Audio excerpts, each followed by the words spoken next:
agus fáilte arash to the Crazy House Prices podcast with me, Ciarán Mulqueen. I got great feedback from the last episode. That was episode number 17 with Niall from Financial Planning Matters. So we decided we would do another one this time, more in depth on investing your children's allowance. When I posted about how I'm investing our monthly children's allowance, the response on my Instagram was incredible. Now, I'm extremely aware that this is not an option for a lot of people.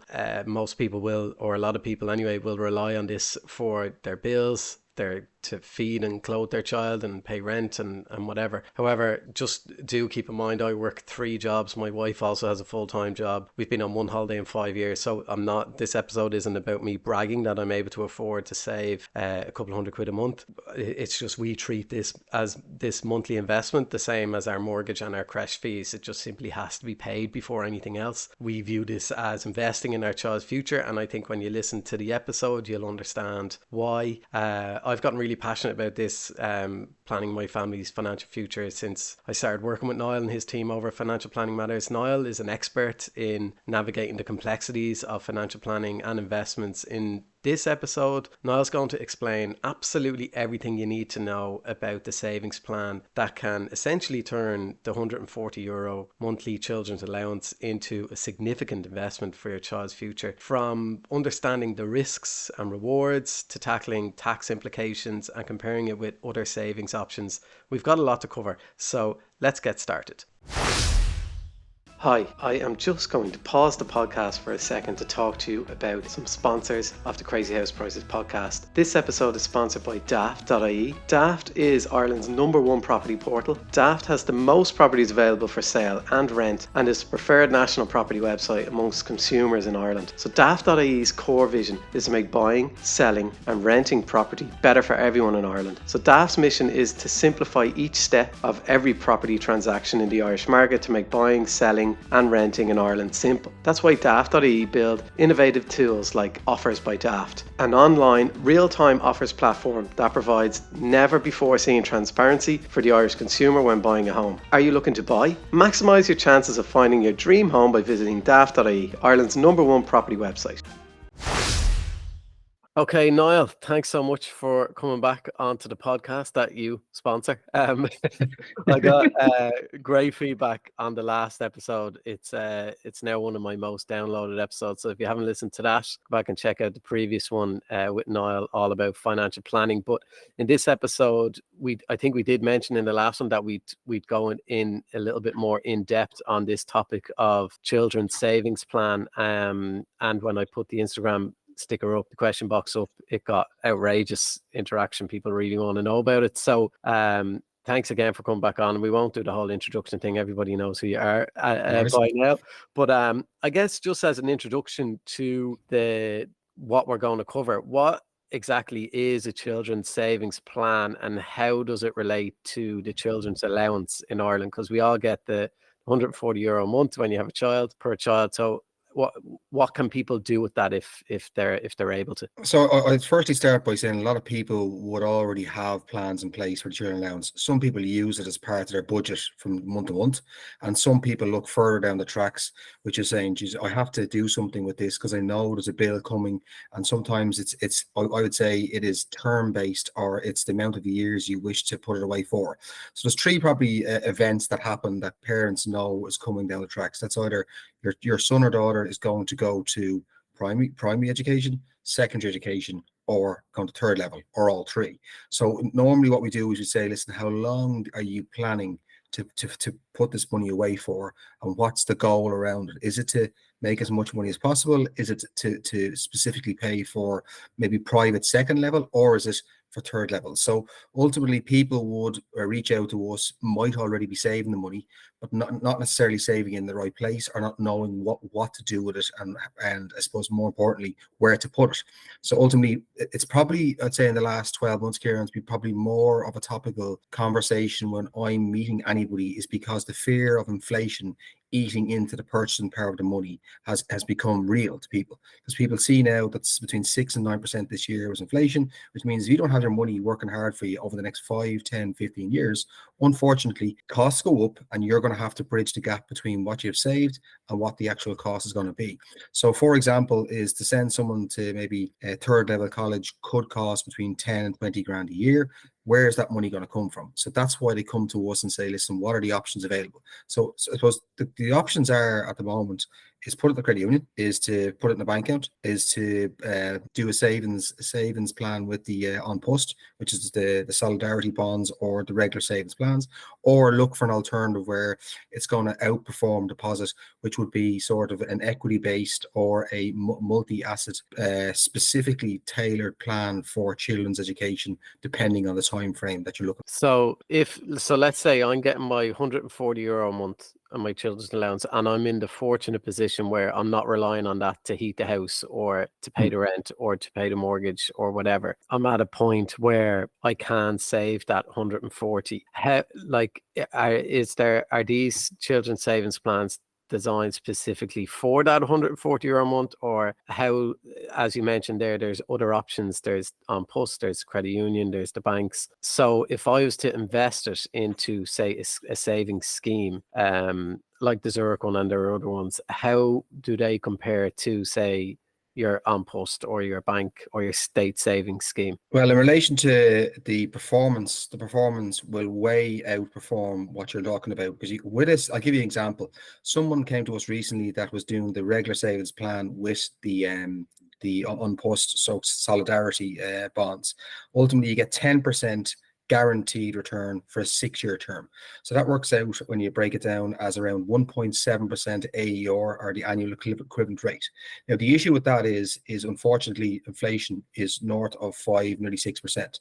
So you're getting a guaranteed return, but the trade-off is that you're getting no upside, okay? So ultimately, for a 6-year term, putting your money in cash, in essence, is you're telling the person facts that the money's going to be worth less in 6 years' time. So it's ultimately these savings plans that are designed specifically for children's education, that's the name of them, is predominantly to outperform inflation, or to keep up with inflation. That's the minimum that you want us to do. So if you give an example, is I said to you just previously, we have done over 100 of these plans this year. People coming to us for like 12 years or 18 years. If you're not willing to invest it for more than 5 or 7, you shouldn't be in it in the first place, okay? Because ultimately, markets go up, volatility is part of the journey, but you'll be massively rewarded for staying the course. So it's really important from day one, when I'm managing people's expectations, say, you came to us, you told us it was 12 years.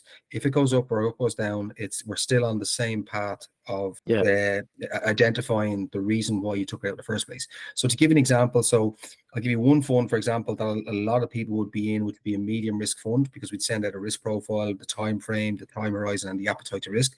But ultimately, like, one fund over the last 10 years has done 6.3% every year. Okay, so now it would have fluctuated in between, but the 10-year performance is 6.3% per annum. Okay, On average. The other on average, yes. So again, some years could have been minus, some years could have been positive, but the longer you stay invested, the smoother the journey, because it's like a roller coaster. It's going up and down. What happens at the end of the roller coaster? It smooths out coming towards that, because when you get to the 12-year, 15-year, whatever time horizon you give us, is we start de-risking closer to the event, because you're going to be drawing down the money. Similar to a pension, it's going to be drawn down because specific need for specific goal that you told us. So that's one example of something we would do to make sure that people at the start understand why they're going in, what's the goal with it, and what's it's actually going to be deployed to do. So say that that one that returned on average 6.5% a month over the 10 years, how does that fare against inflation over those 10 years? So the other important thing to say to you is it's compounded. So it's not a straight line fixed return.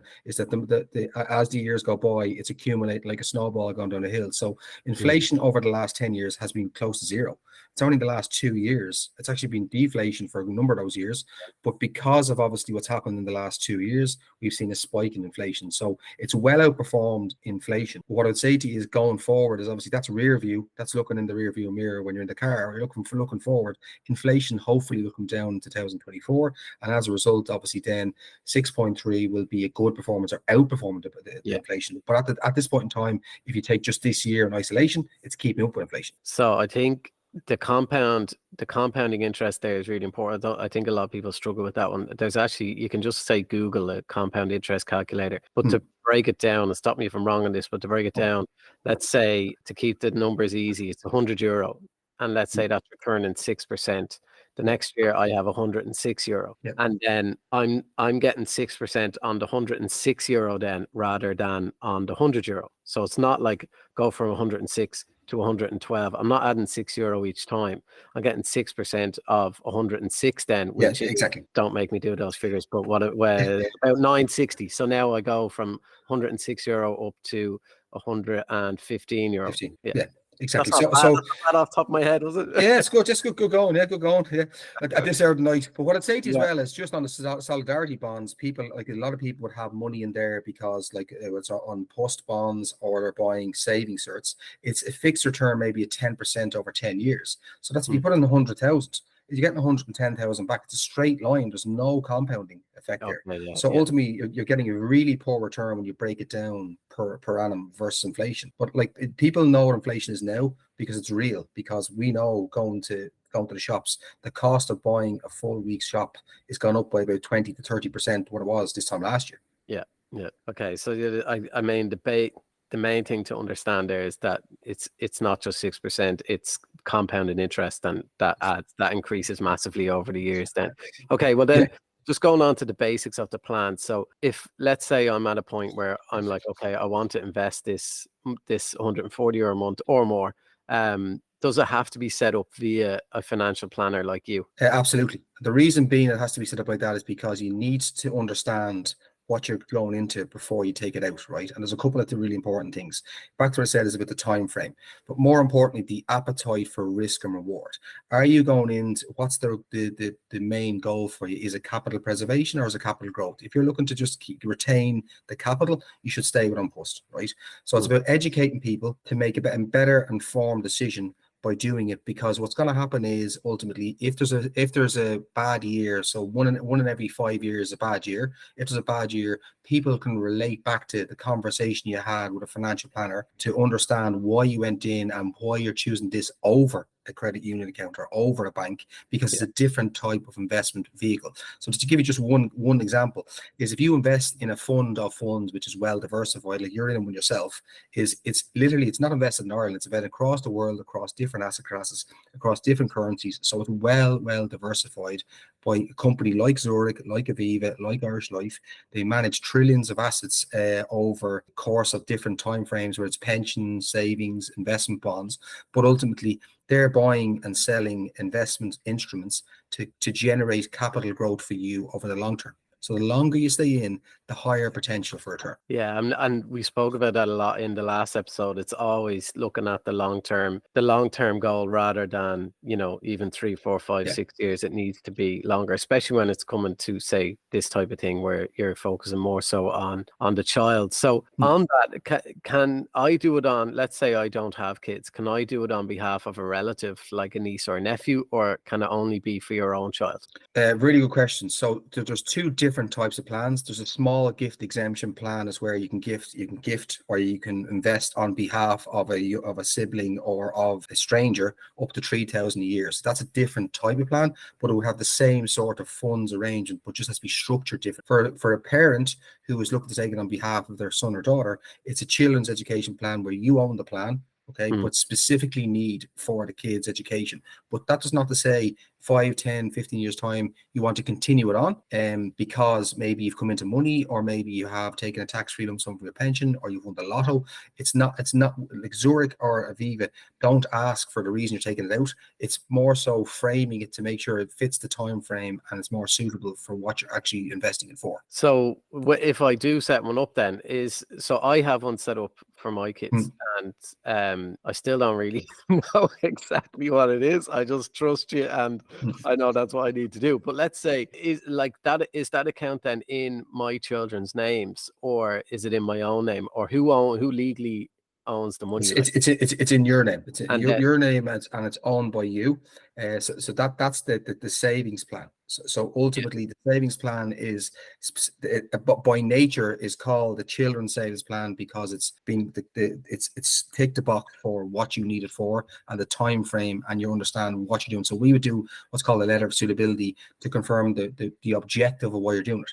If you're looking to take it out on behalf of someone else, that is set up in what's called a trust arrangement or a bare trust arrangement, where the legal owner is the person that you're investing it for, or because they're under the age of 18. When they get to 18, the money becomes legally theirs. So like a trust fund that you hear about in exactly the rich Americans. Yeah. Rich Americans, yeah, the American content, yeah.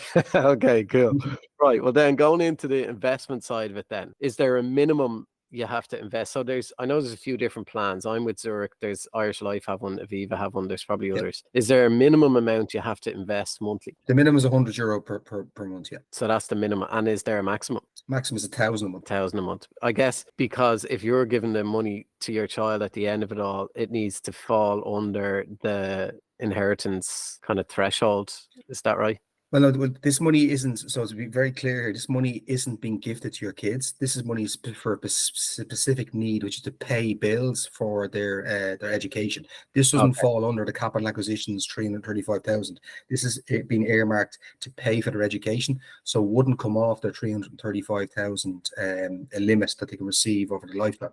And just back to your point, you obviously got two kids at different ages. So what you would do is you would set up the plans, separate plans, so you can track them, because they're for two different time horizons and two different drawdown dates. So it's just important to say is don't bundle it all together, which we see a lot of people that come to us would have maybe 2 or 3 kids and have all the money in one. I'd say to you, make a mental account in your head saying that money is for Milo, this one is for Molly, this one is for Sue, and ultimately making sure that you're in your head, you know the time frames that the money has been allocated or earmarked for. Okay, all right. And in terms of fees, then what are the fees then, or say the fund manager's fees or allocation rate? So for the investment per month, if you're €140, so there's 100% would be allocated. There's a 1% government levy that's taken off. So but Irish Life, Zurich, and Aviva cover the levy, so you get 101% allocation, so it wipes out the levy. Okay. On the management fee, the management fee will range depending on the fund you choose, but it will be between 1 and 1.5, 1.75%, depending on the fund you choose. Some funds, for example, are actively managed, it means they're an active fund manager. Some are tracking an index, some are diversified. So depending on that, so it's between 1 and 1.75 usually. I just want to pause the podcast for a moment to talk to you about a company called Beat the Bank. So the stress of organising mortgage protection just got a whole lot easier with beatthebank.ie. This amazing Irish company offers the guaranteed lowest price for mortgage protection in the country, and it's not just for first-time buyers. You can switch your own mortgage protection anytime and enjoy the benefits of their market-leading discounts. I, along with hundreds of my Instagram followers, have used Beat the Bank, and the feedback has been amazing over the last 12 months. With their 100% end-to-end digital experience, quoting and applying for mortgage protection has never been easier. You can get a quote in seconds and apply in minutes, without the hassle of unwanted sales calls or any paperwork. So visit beatthebank.ie today and protect your mortgage with ease and peace of mind. Beat the Bank saves you time and money on mortgage protection, whether you're a first-time buyer or looking to switch. They've also just launched income protection and life insurance on the site too. And if you have a house or are renting and are planning to buy, you need to consider protecting your income. So check out beatthebank.ie. Now, back to the podcast. Okay, and in terms of risk then, the question was sent in, is it low, medium or high risk, or does it depend on the risk profile I give you when I do my, say, consultation with you? Yeah, so I'd sort of challenge people on the appetite for risk and understanding where that comes from, or what's the reason for rationale for choosing a particular risk profile. But ultimately, we would send out a risk profile, and one of the questions as part of the 8 questions we'd ask is that what if scenarios. So if you gave a was 10,000 and after 7 years it was worth 12,000 or 8,000. So you get to choose which one you would suit you, which ultimately builds the profile of how we can manage people's expectations in relation to the return. So ultimately, from our point of view, I would say to you is, if the time horizon is going to be 18 years, for example, is you're stunting the growth of the fund by going to a low risk fund. You should maybe go into a low risk fund or de-risk closer to when the event is happening. But for the first 10, 12 years, you should be in a high risk fund. And then more importantly, back to what you said, can you set these up yourself, or do you get someone to help you with them? Is because it's not about setting it up. It's about the ongoing advice annually to say why the fund is up, why the fund is down, with market commentary on the fund, where it's invested and how it's doing. So there's rationale behind choosing a financial planner versus buying something online. Like, you need to, I said to people, my job is like a coach on the sideline. I'm trying to get you to stay in the game and understand what game you're in, versus ultimately you just going off yourself and then making knee-jerk reactions based on American content you see or something you see in the news that's not relevant to the fund you're in. Okay. And historically, say you can choose an example, because I know there are a few different options, but what are the performances year on year, let's say for the last 10 years, or let's say the last 20 years? Okay, so I'd say to you, right, so I'll go through a couple of years, right? So what I'll do is, so 2014, one of these funds did 14.2%. In 2015, it did 4.9%. 2016 did 8.5. 2017 did 5.7. 2018 minus 4.6. 2019 7.8%. 2020 6.9%. 2021 16.8%. 2022 minus 13.5%, and year to date this year it has done 9.8%. That's insane. So plus 16 one year, minus 13 the next. That's exactly. Like but the great 30% kind of sway.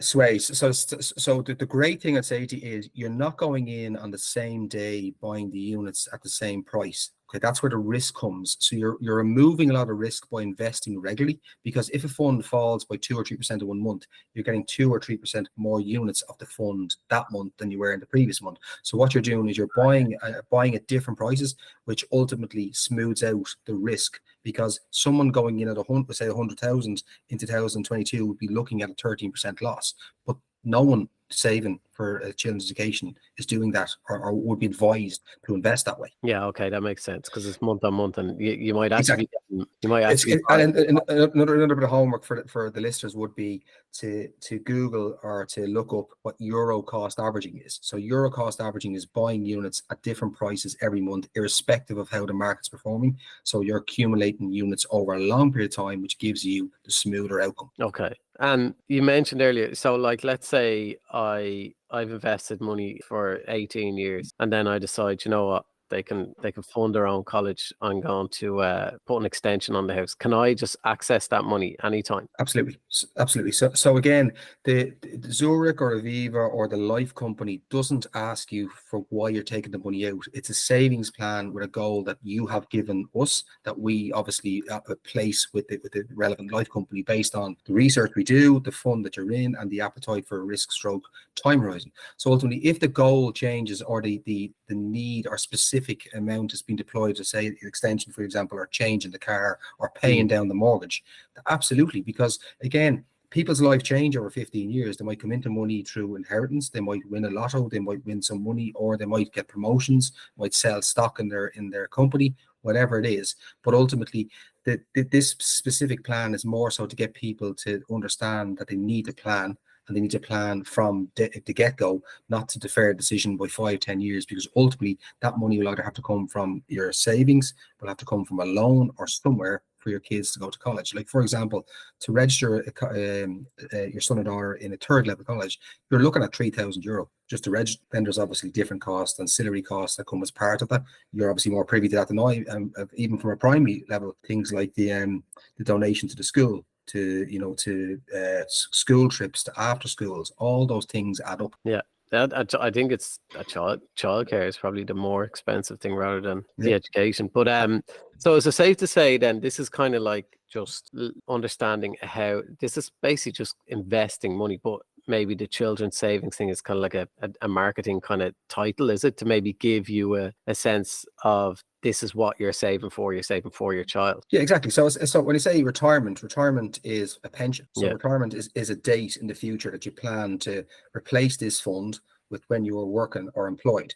Savings for your kids' education is replacing or addressing the bills that are going to come in at a certain point in time in the future. So in your head, you're able to mental account and say, I will have this money or the peace of mind to know that I'm going to have 20, 25, 30,000 by 18 years of age, should I need it, to be able to send my son or daughter to second level private or third level college, because you don't know where they want to go to college, whether it's going to be close to home or whether it's going to have to travel, or ultimately closer to the time you will know what the costs are going to be, but you'll have the peace of mind to know that you can draw or call on that fund because you have planned years ago. So it's the famous Chinese proverb, someone is sitting in under the shade today because someone planted the oak tree 20 years ago. It's the same thing with savings. You save for a particular goal might change, but it is peace of mind to know that you're going to have the money available to be able to call it. And is there, well, there's obviously going to be a risk when in any form of investment. Have you ever seen in your experience it lose money, a fund like this? The only way you're going to lose money is if you are in the fund for a time frame that's not suitable. Okay, I would say to people, there's more risk in not taking it and not investing, because the risk is that your money's not going to be, like, with certainty, your money is not going to be worth the same amount it is in 15, 18 years. So if you're in for a minimum of 5 years, I would say to you is the risk becomes very, very low, because the time frame takes care of it, because ultimately you're investing per month. It's the issues I'd see with some people is they consume a lot of content and look for quick wins, and then when something doesn't go the way or their fund hasn't performed in the first year, 2 years, is then they're questioning the advice, they're questioning the performance. I'd say it's back to this analogy of a snowball going down a hill. A snowball is small starting off. Like it takes time to accumulate a fund to attract the growth. So for example, go back to that scenario I said with the 16% return.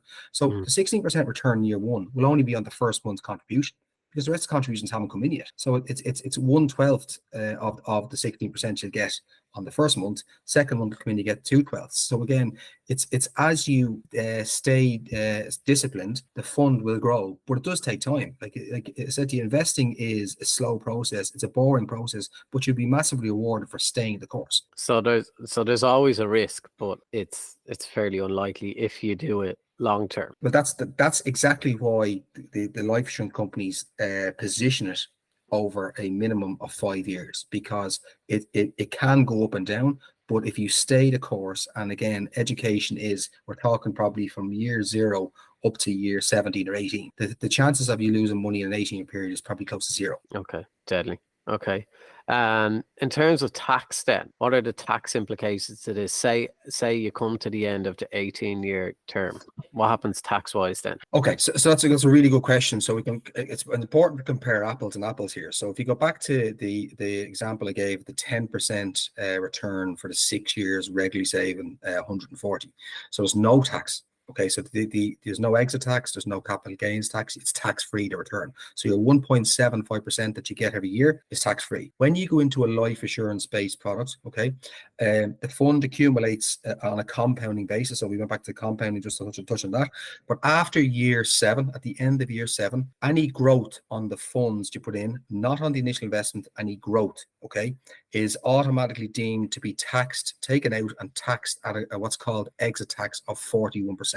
Okay, so it's 41% tax on the growth, not on what you put in. Okay, so and then it goes back into the fund, and that money continues on for another 8 years. But that's the tax. Now people say to me, "Oh, that's ridiculous, the amount of tax you're going to pay." I said, if you're paying tax, you're making money. Okay, the reason why you're not paying tax, or you leave it in a bank account, like in dirt tax in a deposit account, it's over just over 30%. So you're paying tax on the money, but just on a smaller amount, because the dirt tax on deposits is very low, because there is no return on deposits. Okay, so either way, if I was keeping it in a bank or in a fund, I'm paying tax on either of them. Exactly. But the reason why you're paying more tax on an insurance-based product is because you're making more money.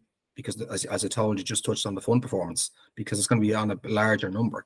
Where if you do it in a deposit account, it doesn't look like you're paying much tax because you're getting very little return. So after 7 years, say if the fund has grown, say I put 10 grand in, and after 7 years, it's now worth 14 grand. So I've made 4 grand growth. I'm paying 41% on that 4 grand. Yeah. And that just goes. Yes. So it's called exit tax. Okay. So it's a particular type of tax on investments through a life insurance company. So you have capital gains tax is 33%, which is on the same as on deposits. So that's the difference. The difference of an 8% on thing, but there's a massive upside doing it with an insurance-based product is because the returns are going to be far greater once you stay the course versus getting a fixed return like you get on Post.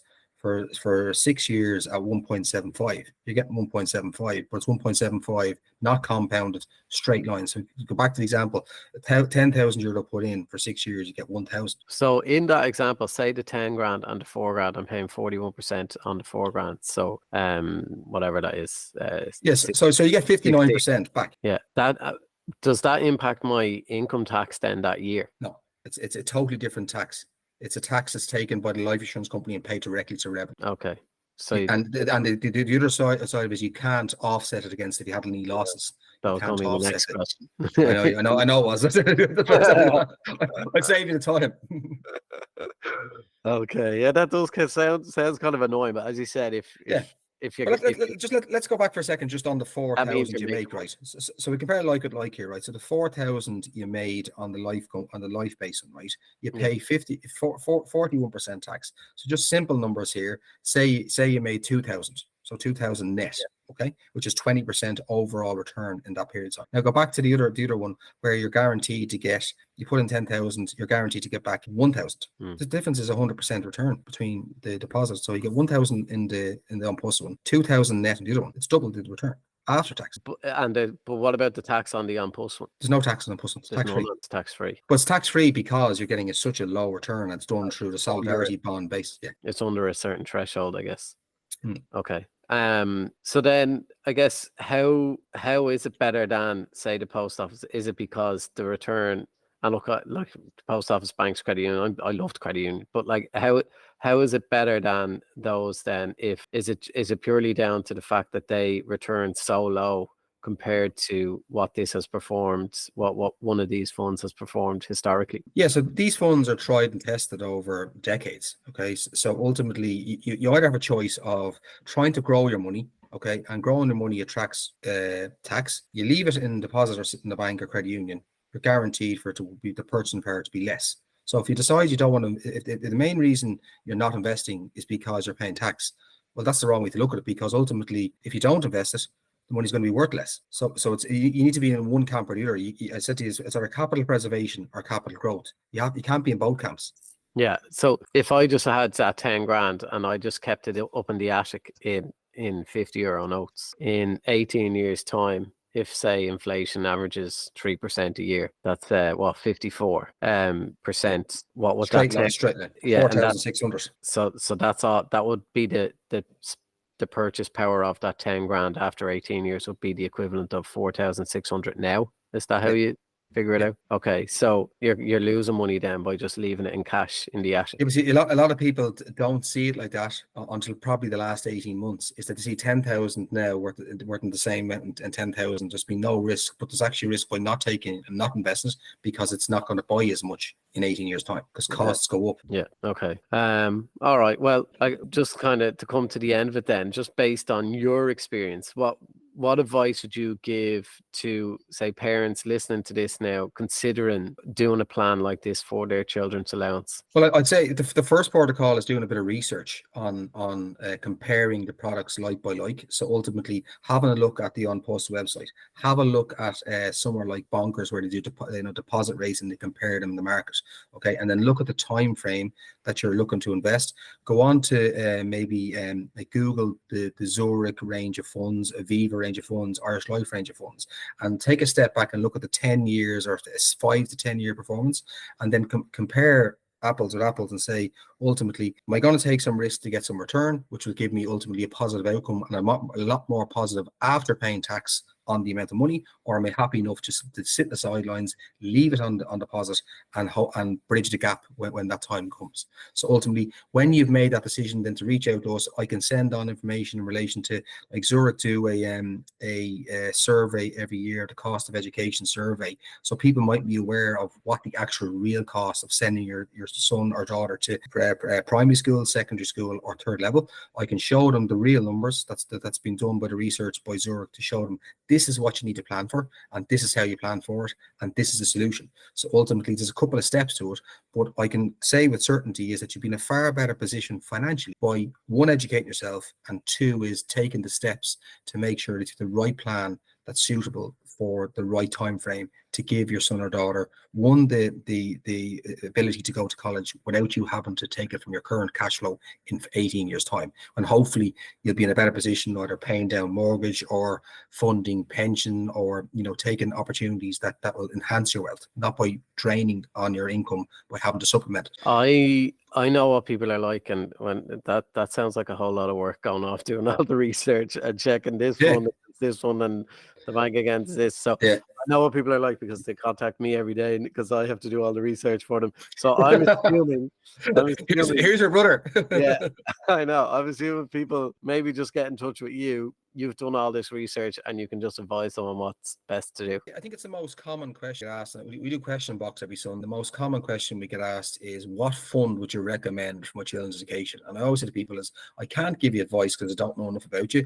But if you drop me an email, because be very careful giving people advice, because some people take it as gospel, but ultimately send them on then more information. Some people come off or read it and say, geez, that's great, sounds great, I'll book in for a consultation. Some people say, that's great, I want to do it, because ultimately a lot of people now want to inform themselves. So ultimately, I have access to all the insurance companies, I've access to all the products. I've 20 years doing this.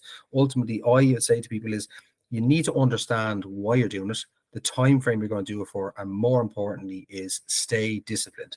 And my job, as I said to you, is like a coach on the sideline to say, every year, this is what you paid in, this is what it's worth. Don't forget, what was the goal? The goals are 14 years time. So we're on the right path, we're in the right place, and we're doing the right thing. So ultimately, people won't do the research. You're right. That's why Instagram exists. That's why people digest Instagram and all the posts and all the work that you put in the background. But for us, we develop content on the questions we get asked, and by far is the biggest bugbear of people is not understanding what they should be doing with their money in relation to children's education. So ultimately, to take all that pain away, you drop me an email. We have a team that can send on information, and you can come back to us when you're ready to engage with us, and then we can show you what the right path is for your journey. Okay, I love it. Yeah, I just think it's so important. I think it really is. So just massive. It's something that I've kind of only really started to get my head around the last couple of years, because I understand, look, people are saving for their deposit, they're trying to get a roof over their head, and then once they finally do that, is kind of